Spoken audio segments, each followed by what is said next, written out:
यानी बसंत पंचमी जिस दिन बसंत आ जाता है उसी दिन से लोग मानते हैं कि होली शुरू हो जाती है। लेकिन जैसे लोग पगला जाए, शिष्टाचार आचार विचार के भूल जाए, इतना कपारे के लोगन के फागुन के चला माघ में होला ऋतुराज जय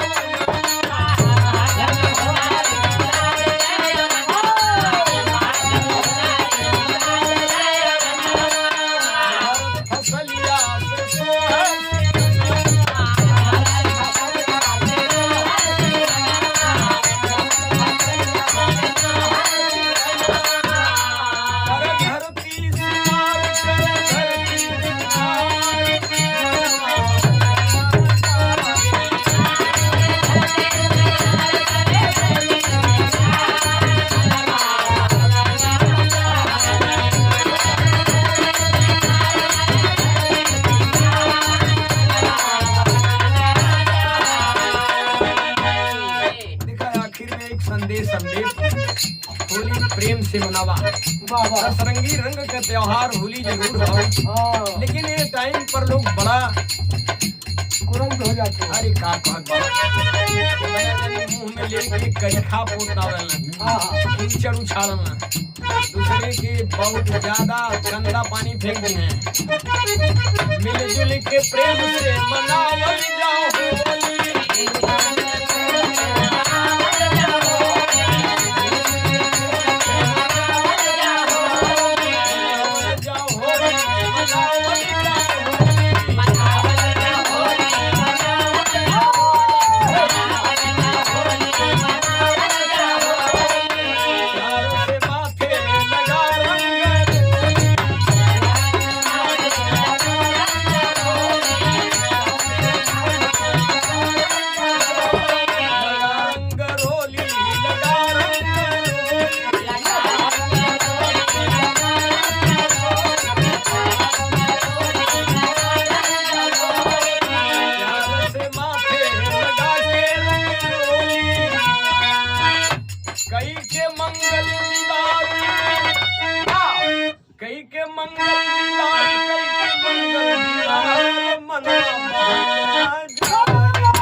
दूसर का रखा होली में उत्तम विचार बोला सारा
मनमानी कर देना ना जनी से बिगाड़ हो जाला, संबंध टूट जाला।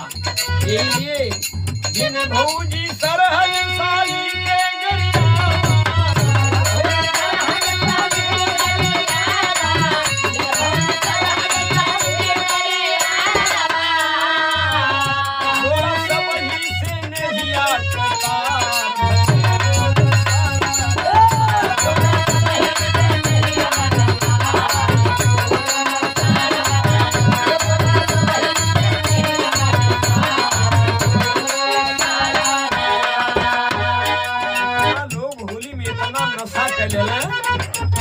नशा करके बदहोश हो जाले, नशा करा नश हो जाला।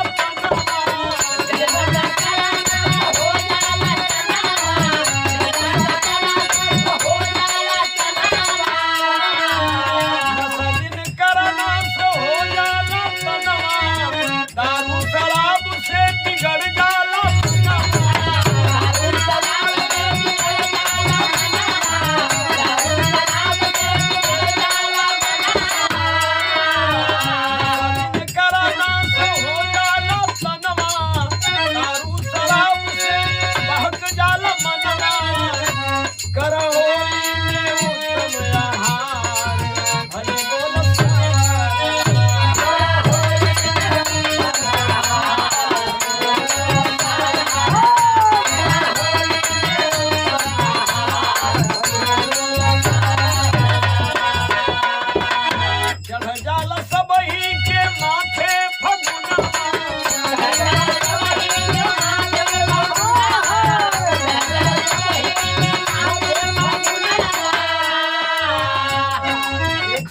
संदेश होली में मस्ती से लोग गावल न बजावल न खाले पियल न गाँव गाँव ढोल मजीरा ठनके लगाला, चढ़ जाला सब ही के माथे।